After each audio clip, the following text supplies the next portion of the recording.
olórí ológbò látẹ àtẹ̀bò àtẹ báǹkì kan ní orílẹ̀-èdè wa Nàìjíríà níbí ẹ̀yin tèmi nílé lóko lẹ́yìn odi orí ètò kílẹ̀ rí sí ni ẹ wà láti iléeṣẹ́ Nuwa Media iléeṣẹ́ tó ń fọ rere ẹ̀sìn èdè àṣà àti ìṣe Yorùbá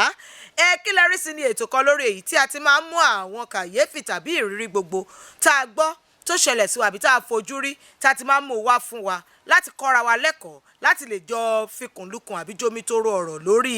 àwọn ìṣẹ̀lẹ̀ wọ̀nyí. èmi náà ni tiyín ní tòótọ́ aródú òjígọ̀bì àfikàn ṣoṣo tó ń bẹ nílé bàbá wo tó ń ṣọ̀gá àwo ọmọ wọn ló wo òdúró ajífẹ́pẹ́ ṣeré ògbógbòǹdù ẹ̀kọ́ ọmọ ògbógbò máa fẹ́ràn ọmọ wọn láwà òṣùlé ọmọ bá àríjẹ àwọ̀ lámọ̀ aya afẹ́tawó lè rìn ní mí ọmọ bàbá kan omi tútù ti jóni fàìfàì. Nuwa Media. Mo kí wa káàbọ̀ sórí ètò lẹ́ẹ̀kan sí i. Fún ti ọ̀sẹ̀ yìí ilé-iṣẹ́ ìfowópamọ́sí kan ni mo ti lọ gba owó. Ẹ mọ̀ pé wọ́n ní ká máa fi káàdì gbowó gba owó lẹ́nu irin. Àmọ́ ní òdiwọ̀n owó tẹ́ lè fi káàdì gbà tẹ́ bá fẹ́ gbà jù bẹ́ẹ̀ lọ ká wọnú báǹkì. Mo bá wọnú báǹkì èrò bá pọ̀ lọ bìbà. Àfi bí ọjà mẹ́jọ papọ̀ lẹ́ẹ̀kan ṣoṣo. Ní kálukú wa bá tò lọ́wọ́ọ̀wọ́ ẹni máa nú rẹ̀ mọ́ bí ẹ̀dẹ̀ mọ̀ pé mi ga gan mo ti ga jù àwọn tó kúrú sí mi àwọn ni mo bá nínú báǹkì èmi kẹ́ ga àwọn tó kúrú sí mi àwọn yẹn tó ní abáṣà wọnú báǹkì aṣá àti lẹ́ni ìbá dé lódì kàkàdì kùkù ṣòkòtò ẹ̀ ń ṣáná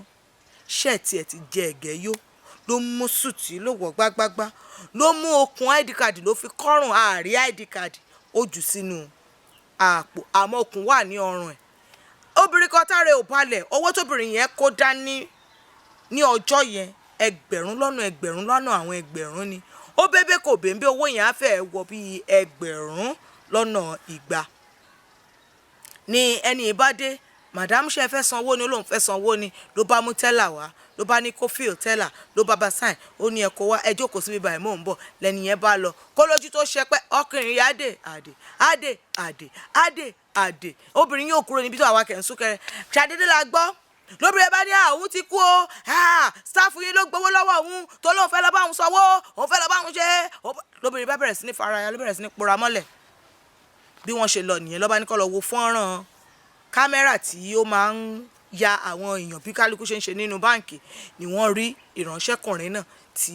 ó gba owó wọn rí nítòótọ́ gbogbo lọ́wọ́ obìnrin yẹn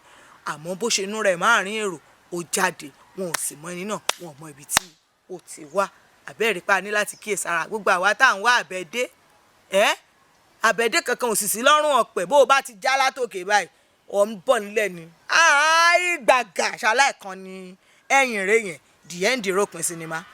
ẹ̀yin tèmi nílé kí lẹ rí sí àbẹ́yìn náà ti experience irú ẹ̀ rí ẹ fi ṣọwọ́ sí wa lórí àwọn ìtàkùn wa lórí ayélujára lórí Facebook Instagram TikTok àti Threads pẹ̀lú YouTube a wà gẹ́gẹ́ bí Nuwa Media Official tẹ bá dẹ̀ ní àwọn ìrírí gbogbo tẹ ẹ fẹ́ fi ṣọwọ́ sí wa ẹ fi wọ́n ṣọwọ́ sí wa lórí email wa nuwamedia@gmail.com ẹ dẹ̀ lè pè wá tàbí kẹ́ ẹ tẹ àtẹ̀ránṣẹ́ àbí kẹ́ ẹ bá wa chat lórí WhatsApp pẹ̀lú nọ́mbà tẹ́ ń wò lórí ẹ̀rọ yín tó bá dẹ̀ jẹ́ fún àwọn iṣẹ́ wa gbogbo tí a kọjọ sílẹ̀ pé à ń ṣe nílé iṣẹ́ Nuwa Media lẹ́fẹ́ bá wa sọ̀rọ̀ lé lórí ẹ pè wá lọ́gán la máa dá yín lóhùn èmi náà ṣì ní tí ní tòótọ́ àròdú jìgọ́bì ọmọ bàbá kan omi tútù ti jó ní fàìfàì ìpàdé tún di ọ̀sẹ̀ mìíràn